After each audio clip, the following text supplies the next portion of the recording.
నమస్తే. ఈరోజు మన స్టూడియోలో ప్రముఖ జ్యోతిష్య వాస్తు నిపుణులు శ్రీ లలితాదేవి ఉపాసకులు బ్రహ్మశ్రీ నానాజీ పట్నాయక్ గారు మనతో ఉన్నారు. గురుగారితో మాట్లాడదాం. గురుగారు నమస్కారం. శ్రీమాత్రే నమః. గురుగారు, శ్రీ విశ్వావసు నామ సంవత్సరంలో కుంభరాశి వారికి ఈ సంవత్సరం అంతా ఎలా ఉండబోతుంది? ఆదాయం, వ్యయం, రాజపూజ్యం, అవమానం సంవత్సరం అంతా వీళ్ళకి ఎలా ఉండబోతుంది గురుగారు? చాలా చక్కగా అడిగారండి. ఈ విషయాలు చెప్తుంది నేనైనప్పటికీ కూడా చెప్పిస్తుంది సాక్షాత్ లలిత అమ్మవారిగా భావిస్తూ ఈ యొక్క లగ్నము లేదా రాశి వారి కనుక చూసుకున్నట్లయితే కుంభరాశి వారి గురించి మీరు మాట్లాడుతున్నారు కాబట్టి ఒక ప్రత్యేకత ఉంటుందండి. కుంభరాశి వారికి వాళ్ళు ఆనందంగా ఉంటారు, పక్క వాళ్ళని ఆనందంగా ఉంచాలనే స్వభావం అండి వాళ్ళది, ఒక్క ముక్కలో చెప్పాలంటే. ఎందుకంటే న్యాచురల్ 11th హౌస్ అది. అంటే ఆనందంగా ఉండాలని మనస్ఫూర్తిగా ఉంటారు, హార్ట్ఫుల్గా ఏదైనా చేస్తారు వారు కుంభరాశి వారు. అదొక గొప్ప లక్షణం వారికి. అయితే వీరికి ఆదాయము వ్యయము చూసుకున్నట్లయితే 8, 14 అంటే ఆదాయం ఒక 8 లక్షలు సంపాదిస్తే 8 లక్షలు కావచ్చు, కోట్లు కావచ్చు, 14 లక్షలు ఖర్చుని చూపిస్తుంది. వెంటనే అయ్యో బాబాయ్ ఏంటి 14 లక్షలు అని ఏమీ కంగారు పడక్కర్లే. దీన్ని మార్చుకోవచ్చు అని చెప్తుంది శాస్త్రం. ఎలా మార్చుకోవచ్చు అండి, అక్కడ రాసేసింది కదా అనిపిస్తుంది. ఫ్రీ వీల్ అని ఒకటి ఉంటుందండి, ఫ్రీ వీల్. ఆ ఫ్రీ వీల్ ఏం చేస్తుందంటే మనం పడేటువంటి కష్టానికి ఫలితం ఇస్తుంది. అయితే వీళ్ళకి ఇంకొక శుభవార్త ఏమిటంటే జన్మం నుంచి శని వెళ్ళిపోతున్నాడు.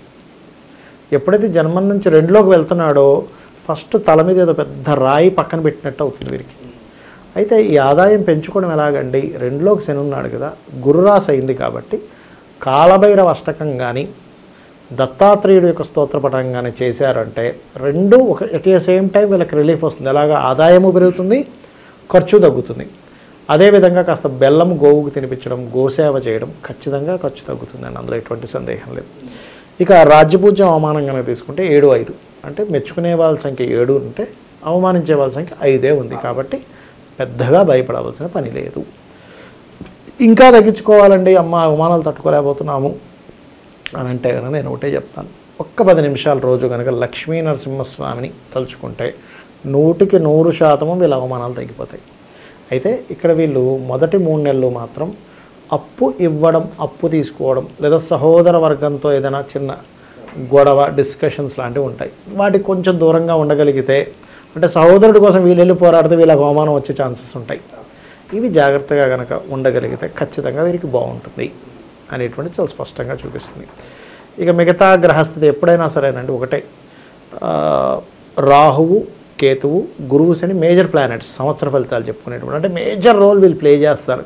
మనకి ఏదైనా మేజర్గా ఒక లైఫ్లో ఒక ఇన్సిడెంట్ జరగాలంటే పెళ్ళి, సంతానము, లేకపోతే ఒక ఉద్యోగం, ఇవన్నీ జరగడానికి ఈ ప్లానెట్స్ మెయిన్గా రూల్ ప్లే చేస్తాయి, విదేశాలకు వెళ్ళడం లాంటివి. ఈ శని 2లో ఉన్నాడు. శని 2లో ఉండగానే అందరూ భయపడతారు, అయ్యి బాబాయ్ ఏమంటే శని 2లో ఉన్నాడంటే ఏమిటండి పరిస్థితి అంటారు. కానీ ఇక్కడ నేను ఒకటే చెప్తా, మీ లగ్నాధిపతి 2లో ఉన్నాడు. మీ లగ్నాధిపతి 2లో ఉన్నాడంటే దాని అర్థం ఏంటి, మీరు గనక టీచింగ్స్ లైన్సో, కన్సల్టెన్సీయో, బంగారు వ్యాపారమో, లేకపోతే ఎవరికైనా ఏదైనా గైడ్ చేసే దాంట్లో మీరు కనుక వెళ్ళగలిగితే మీకు డబ్బులు ఇస్తాడు. అక్కడ ఎంతసేపు శని 2లో ఉన్నాడు, డబ్బులు రావట్లేదు, డబ్బుల గురించి ఏం భయపడాల్సిన పని లేదు. ఇందాక మనం చెప్పినటువంటి మంత్రం, దాంతోపాటు ఓం ధర్మాధ్యక్ష ధనాధ్యక్ష ధనధాన్య వివర్ధినియే నమః, ఖచ్చితంగా ధనయోగం పెరుగుతుంది. ఇక అలాగే పంచమ గురువు వీళ్ళకి, ఎందుకంటే మే 15 నుంచి పంచమంలోకి వెళ్తాడు గురువు. ఇది పర్టికులర్గా వీళ్ళకి మాత్రమే కాకుండా వీళ్ళ సంతానానికి కూడా ధనయోగాన్ని ఇస్తాడు ఇక్కడ. ఒకటి. రెండవది, సంతానం కోసం చేసే ప్రయత్నం ఫలిస్తుంది. వీళ్ళు చాలామంది చూడండి, అయ్యో సంతానం వివాహం 4 ఏళ్ళు అయింది, 5 ఏళ్ళు అయింది, 10 ఏళ్ళు అయింది అంటుంటారు చూసారా. ఈ పంచమ గురువు ఎప్పుడు కూడా సంతానం ఇచ్చే కారకుడు కాబట్టి అక్కడ యోగం ఇస్తుంది.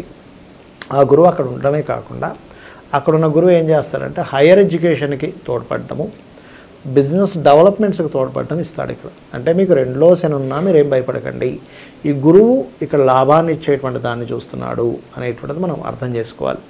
అలాగే కేతు పర్టికులర్గా చూసుకున్నట్లయితే కేతు సప్తమంలోకి వెళ్తున్నాడండి. రాహు లగ్నంలోకి వస్తున్నాడు, కేతు సప్తమంలోకి వెళ్తున్నాడు. కాబట్టి ఇక్కడ వీరు ఏదైనా వివాహ నిర్ణయాలు జూన్ లోపల చేసుకోవడం మంచిది.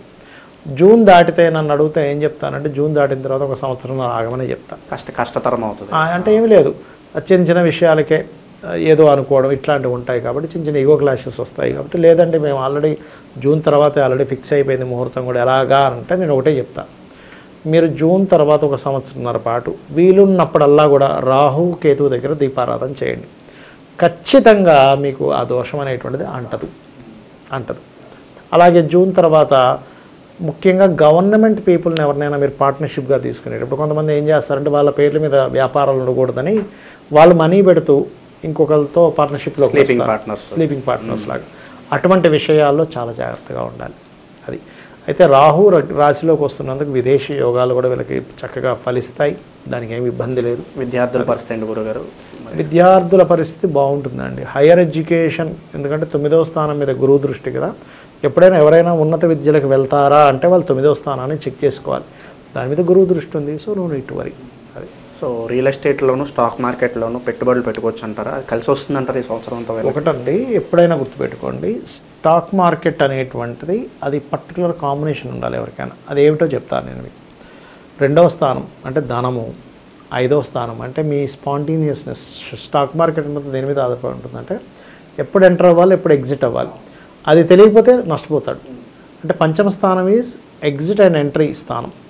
అలాగే 8వ స్థానం అంటే ఆకస్మికంగా రావడం, ఆ స్థానం బాగుండాలి వ్యక్తికి. లాభస్థానం, ఆకస్మికంగా లాభం రావడం అంటే ఏంటి? ధనము, ఆలోచన, ఆకస్మిక లాభం, ఈ కాంబినేషన్ ఉండాలి ఎవరికైనా స్టాక్ మార్కెట్లో రాణించాలంటే. నేను పెద్ద పెద్ద వాళ్ళ ఈ స్టాక్ మార్కెట్లో వేల కోట్లు సంపాదించిన వాళ్ళ జాతకాలు నేను పరిశీలన చేస్తే ఎప్పుడు వాళ్ళకి వచ్చాయి, ఎప్పుడు పోయాయి, ఎందుకు వాళ్ళకి కలిసి వచ్చాయి, ఎందుకు వాళ్ళకి కలిసి రాలేదు అనేటువంటిది ఒక దాదాపుగా 30-40 వేల జాతకాలు తీసుకుంటే నాకు అర్థమైన విషయం ఏంటంటే వాళ్ళకి ఖచ్చితంగా ఈ కాంబినేషన్ ఉన్న వాళ్ళని ఎవరు ఆపలేకపోతున్నారు. ఈ కాంబినేషన్తో పాటు ఇంకోటి ఉండాలి, ఏమిటంటే నీచభంగ రాజయోగము లేదా విపరీత రాజయోగం అంటారు.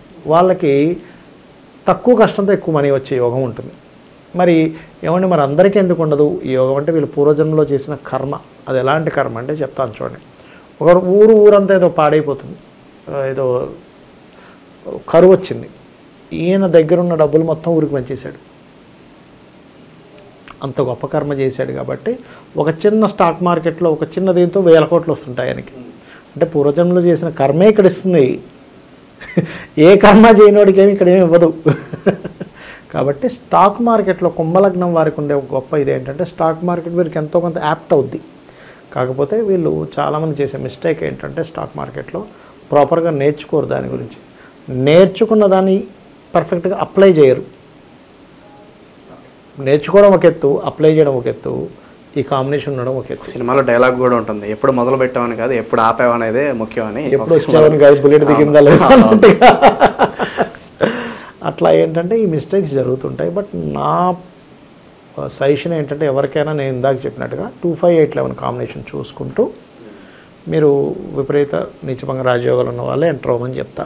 అదర్వైజ్ ఎందుకు డబ్బులు వేస్ట్, పాపం ఇబ్బంది పడతారు. ఇక గురుగారు ఆకస్మిక ధనప్రాప్తి కావచ్చు, అనుకోని ప్రయాణాలు కావచ్చు, ఇవన్నీ వాళ్ళకి లాభదాయకమే అంటారు ఈ సంవత్సరం అంతా కూడా? లాభదాయకంగానే ఉంటుందండి. ఎందుకంటే ఇక్కడ కొంతవరకు చూసుకుంటే గురువు ఎప్పుడైతే పంచమానంలో ఉన్నాడో ఇది కొంతవరకు ఆలోచన విధానంలో చాలా మటుకు పాజిటివ్నెస్ని ఇస్తాడు. పంచమంలో గురువు ఉన్నప్పుడు సంతాన యోగాన్ని ఇస్తాడు. కొత్త స్నేహితుల వల్ల కొంతవరకు మంచి ఫలితాలు ఇస్తాడు. ప్రయాణాలు అంటారా, ప్రయాణాలు మాత్రం కుంభం వారు ఒక మొదటి 3 నెలలు షార్ట్ జర్నీ చేసే విషయంలో కొంచెం జాగ్రత్తగా ఉండాలి. షార్ట్ జర్నీస్ దగ్గర తిరిగే విషయాల్లో ఇది ప్రధానంగా జాగ్రత్తగా ఉండాలి. మొదటి 3 నెలలు జాబ్ విషయంలో కూడా కొంచెం తొందరపాటు నిర్ణయాలు తీసుకోకూడదు. ఇక్కడ ఏమవుతుందంటే దశమాధిపతి నీచ కదా, నువ్వు నాకు జాబ్ ఇచ్చేది ఏంటి, నేను నీ దగ్గర చేసేది ఏంటి, ఆవేశంలో వెళ్ళిపోతారు. క్రోషం ఎక్కువ ఉంటుంది. ఎందుకంటే కుజుడు 6వ స్థానంలో ఉన్నాడు, పరాక్రమ స్థానంలో ఉన్నాడు. పౌరుష పరాక్రమాలు పెరిగిపోతాయి. ఆ సమయానికి వచ్చేసిన తర్వాత అప్పుడు ఆలోచిస్తూ కూర్చుంటారు, రూమ్లో కూర్చున్నారు, ఏంటి నేను ఏదో తప్పు చేశాను ఏదో. కాబట్టి ఈ నిర్ణయాలు జాగ్రత్తగా తీసుకోండి. చేసుకుంటూ విష్ణువుని ఎంత ఆరాధిస్తే, దత్తాత్రేయుని ఎంత ఆరాధిస్తే అంత చక్కటి ఫలితాలు వస్తాయి వీరికి. అది. సో కుంభరాశి వాళ్ళకి అంతా కూడా సంవత్సరం బాగా కలిసి రావాలని చెప్పి మనస్ఫూర్తి కోరుకున్న గురుగారు. ధన్యవాదాలు. శ్రీమాత్రే నమః.